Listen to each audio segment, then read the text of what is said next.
Hello दोस्तों, आप सबका स्वागत है हमारे यूट्यूब चैनल बिहार एसएस लोकर्स एकेडमी में।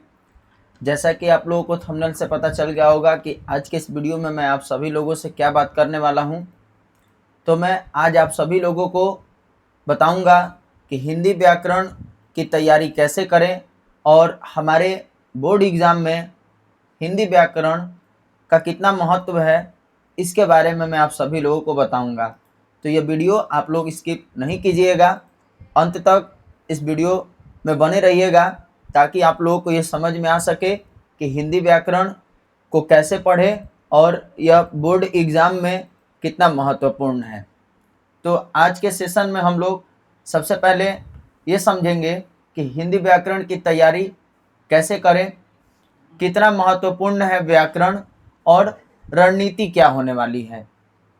तो सबसे पहले मैं आप लोगों को ये बता दूं कि हम लोगों ने जो हिंदी बुक का सिलेबस देखा था उसमें मैंने आप लोगों को बताया था कि हिंदी का जो हमारा मतलब कि सिलेबस है उसमें हम लोग को दिगंत भाग 2 ट्वेल्थ क्लास के लिए किताब पढ़ना है और दिगंत भाग 1 11th के लिए पढ़ना है।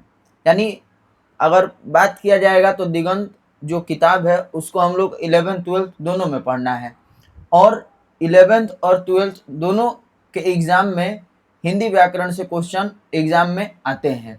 तो अगर 12th वाले बच्चे देख रहे होंगे तो उनके लिए ये तो मोस्ट इम्पॉर्टेंट है ही, और अगर 11th क्लास के बच्चे देख रहे होंगे तो उनके लिए और भी बेनिफिट साबित होने वाला है, क्योंकि उनके पास अभी जो है समय काफ़ी बचा हुआ है, तो वो अभी से ही हिंदी व्याकरण की तैयारी कर सकते हैं।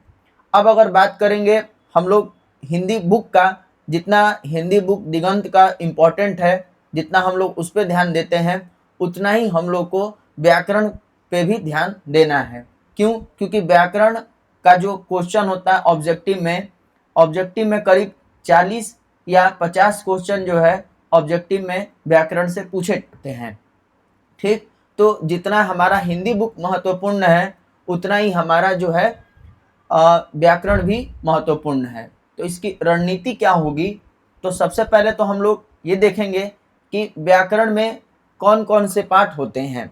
जैसे बात करेंगे हम लोग व्याकरण के पाठ की, तो एक वर्ण विचार हो गया, शब्द हो गया, संज्ञा हो गया, सर्वनाम हो गया, क्रिया, विशेषण, लिंग, वचन, कारक, वाक्य विचार, उपसर्ग, प्रत्यय, संधि, समास, पर्यायवाची शब्द, विलोम शब्द, अनेक शब्दों के लिए एक शब्द, मुहावरे, पदबंध, पत्र लेखन, संक्षेपण लेखन और निबंध। ये जितने भी पाठ है ये सब हिंदी व्याकरण के इम्पोर्टेंट पाठ है। इससे एग्जाम में प्रश्न जो है पूछे जाते हैं। अब रहा सवाल कि इसको हम लोग कैसे पढ़ेंगे, हमारा पढ़ने का तरीका क्या होगा। तो अगर हमें हिंदी व्याकरण को अच्छे से कंप्लीट करना है, पूरा करना है, तो इसके लिए हमें क्या करना होगा? नोट्स बनाना होगा। ठीक, या हम डायरी भी बना सकते हैं जिसमें हम क्या करेंगे, प्रत्येक दिन जो भी टॉपिक को पढ़ेंगे उसको हम क्या करेंगे, डायरी में नोट करेंगे या उसका नोट्स बनाएंगे। और नोट्स जो है उन्हीं टॉपिक का बनाएंगे जो मतलब जो है महत्वपूर्ण है, जो मतलब ज़्यादा समझने लायक नहीं होता है। जैसे कि बात करेंगे हम लोग, बात कर लिए पर्यायवाची शब्द का।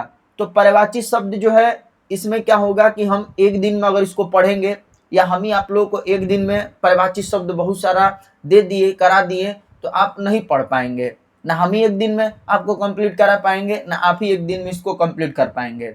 तो इसके लिए आपको क्या करना होगा कि डेली पर्यायवाची शब्द को नोट्स में लिखना होगा, डायरी में लिखना होगा।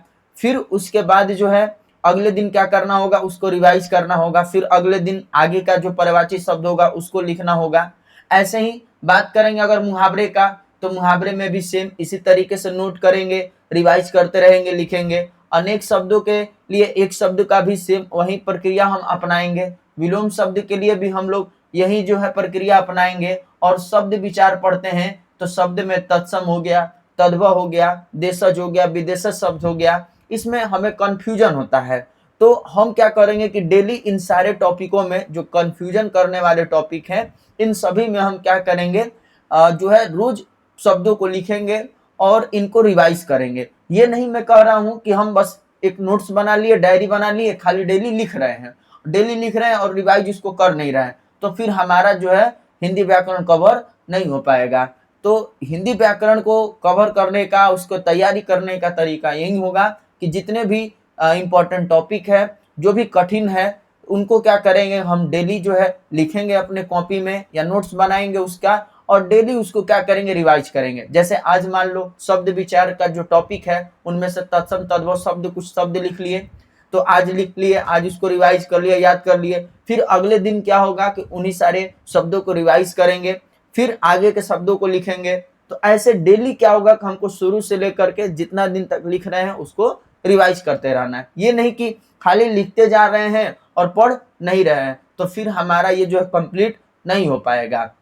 बाकी रहा सवाल संज्ञा हो गया, सर्वनाम हो गया, क्रिया हो गया, विशेषण हो गया, लिंग हो गया, तो ये सब तो जो थ्योरी का ये सब चैप्टर है, तो इसको तो हमें समझ में आ जाता है, और इसका हम एमसीक्यू करेंगे तो वो हमें जो और अच्छे से समझ में आ जाएगा। बाकी आप लोगों को मैं अपने इस चैनल पर ये सारे टॉपिक को जो है अच्छे से बताऊंगा, समझाऊंगा, लेकिन आप लोग का भी जो है मतलब कि कर्तव्य है कि इन सारे टॉपिकों को अच्छे से रिवाइज करें, पढ़े, ठीक समझे, और साथ ही साथ जो है इसकी भी हमें तैयारी जितना बुक का करना है उतना इसका भी करना है, क्योंकि इससे भी एग्जाम में उतने ही क्वेश्चन आते हैं जितने बुक से क्वेश्चन आते हैं। तो आप लोगों को ये चीज समझ में आ गया कि हिंदी व्याकरण जो है कितना महत्वपूर्ण है। तो हिंदी व्याकरण से याद रखना है कि 40 से 50 क्वेश्चन जो है एग्जाम में पूछे जाते हैं, ऑब्जेक्टिव क्वेश्चन में, और थ्योरी में भी जो है इस क्वेश्चन आते हैं। जैसे निबंध हो गया, संक्षेपण लेखन हो गया, पत्र लेखन हो गया, ये सारे जो टॉपिक है ये भी एग्जाम में जो थ्योरी के पेपर होते हैं यानी लिखने वाले, उसमें भी ये क्वेश्चन पूछे जाते हैं।